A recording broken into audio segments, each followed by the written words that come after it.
आज आपके सामने जो बात रखने के लिए हम जा रहे हैं वह देश के किसी नागरिक की आस्था या भावनाएं आहत करने के लिए नहीं, बल्कि भारतीय पुरातत्व सर्वेक्षण भारत सरकार के अनुसार वो तथ्य आपके सामने रखूँगा।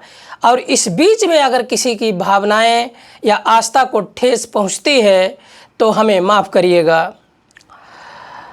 हमारा देश बहुत बड़ी विविधताओं वाला देश है।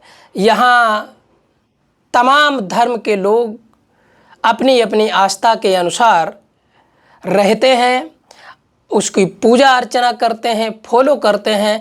भारत का संविधान सबको बराबरी का अधिकार देता है।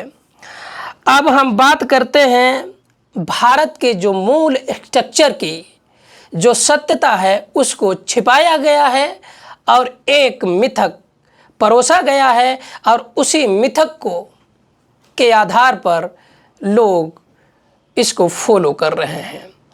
एक कहानी बताते हैं जो सत्य घटना है हमारे डिस्ट्रिक्ट हरदोई की, हमारे सामने की ही घटना है। गांव है बिबियापुर और थाना पारी लगता है। तो वहाँ एक जंगल था, झाड़ी थी।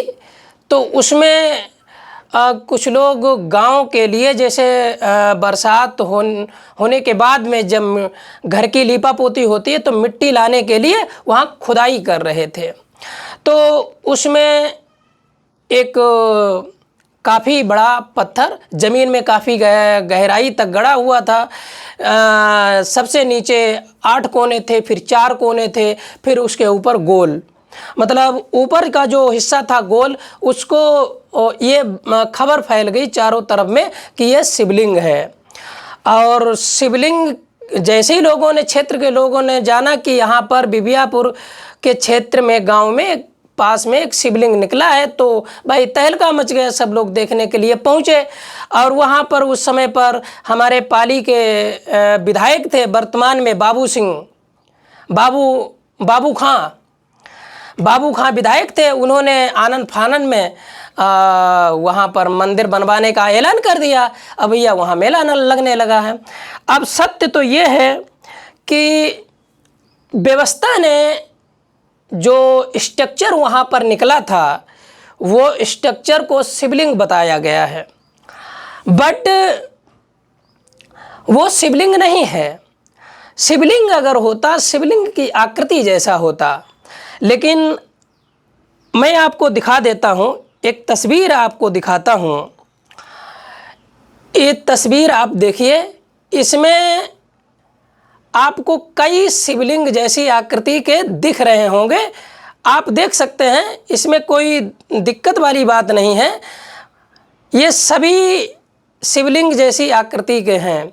पर मैं एक चीज़ और बता दूं, एक ये वाला और ये एक नीचे वाला, ये कानेरी की गुफाओं वाला है। जो बौद्ध गुफाएं हैं, जो कानेरी की गुफाएं हैं, उसका ये स्तूपा है।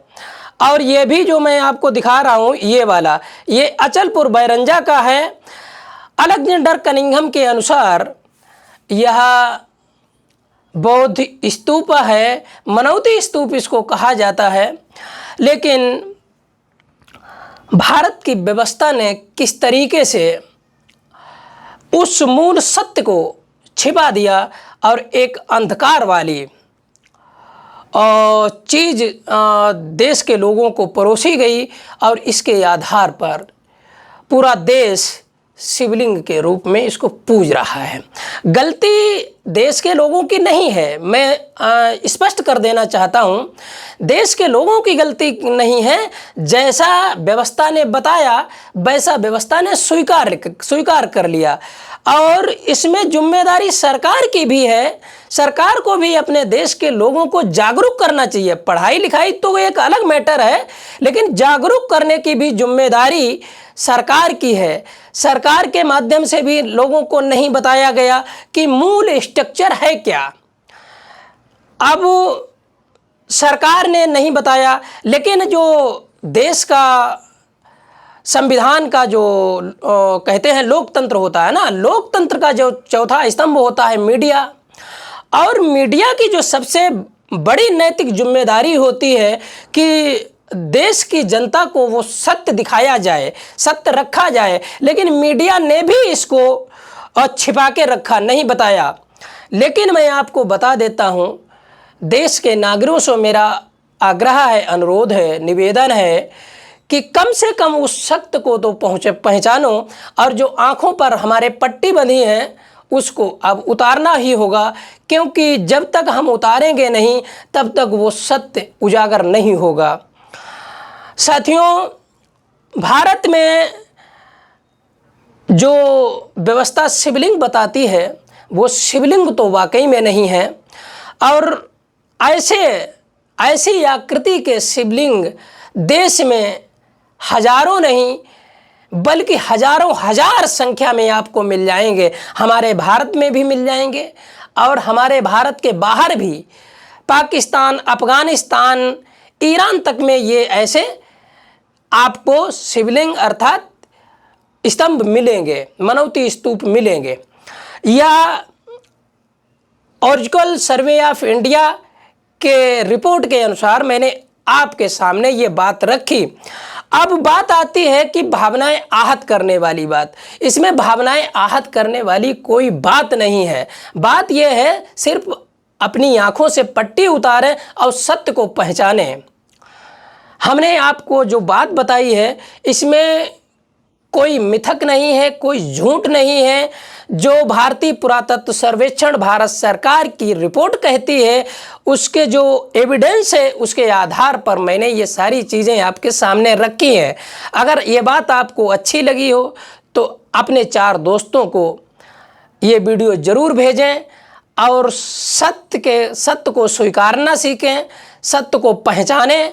तभी हमारा देश आगे प्रगति करेगा और आपका जो ग्रोथ है वो भी होगा।